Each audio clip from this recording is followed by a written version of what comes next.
Hello. Kyrie out tonight, left hip sprain. Anything?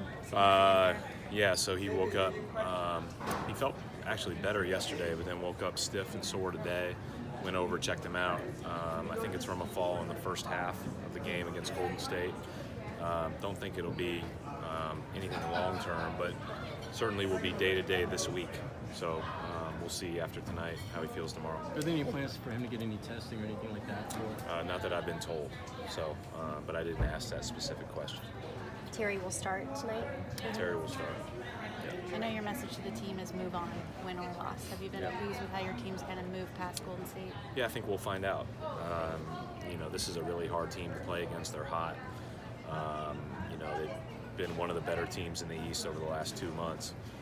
And, if we don't play really well, then we won't be successful. So we're going to find out if we had that ability. There were things that we felt like we could have done better against Golden State to alter the outcome, and we just didn't quite get it done.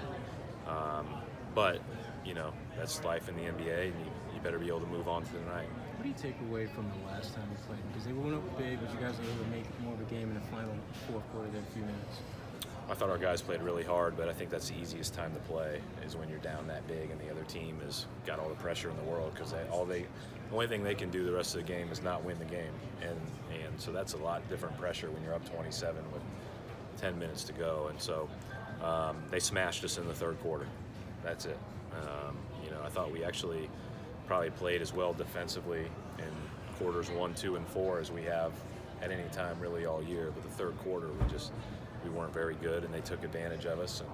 But they've been doing that to teams all season. This is a really good team, and they really play well together. And it's a heck of a challenge to play against them. Terry said after his last start against the Cavs that he was out there feeling very confident, also playing really free. What are you hoping to see from him tonight as he builds off that performance? Yeah, just be him. I think it's not like that's a once in a lifetime thing for him to start. He's been there plenty of times, and he knows what we need him to do. And we all believe wholeheartedly that he can be successful in whatever role he's playing. This will be Kyrie just his 7th game this season tonight. What have been some of the keys you guys been able to keep him relatively healthy for the duration of the season? Yeah, I don't know if it's anything special on our part.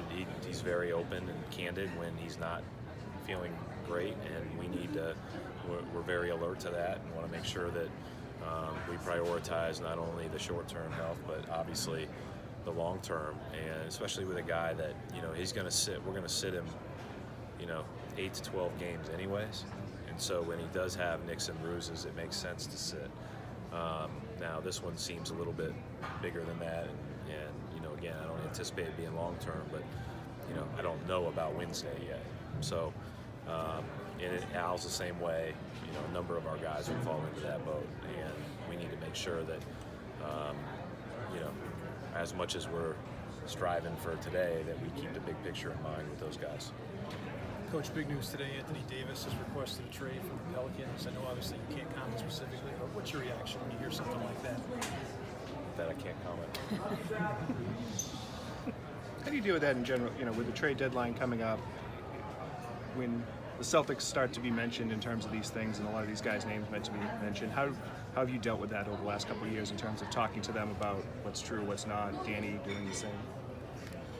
Well, I learned very early on with our 42 players over my first 18 months here that there was a lot that's not true, a little that's true, and you don't really pay attention to any of it until it crosses your desk from somebody that's involved in the conversations. When you have a team, though, with so many different players at different stages of their career, is there a point where you might have to intervene and just let them know the truth? If it's something that's obviously out there that's not true, that might affect them. I mean, we talk about that stuff with them all the time. I mean, it's not my job to be in those conversations anyways. My job is to coach the team, and I've never been on a phone call with another GM talking about other players. It's not my role in this organization. So, but I'm sure Danny has those conversations all the time, Mike and that whole group. I know the second unit struggled a little bit. Hayward specifically, psychologically, how does he bounce back from that? Is his morale strong? He's a 28-year-old pro who's been there, done that.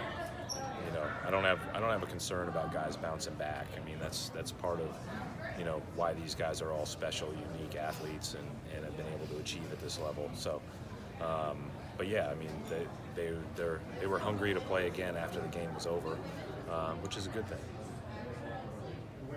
Thank you. Thank you.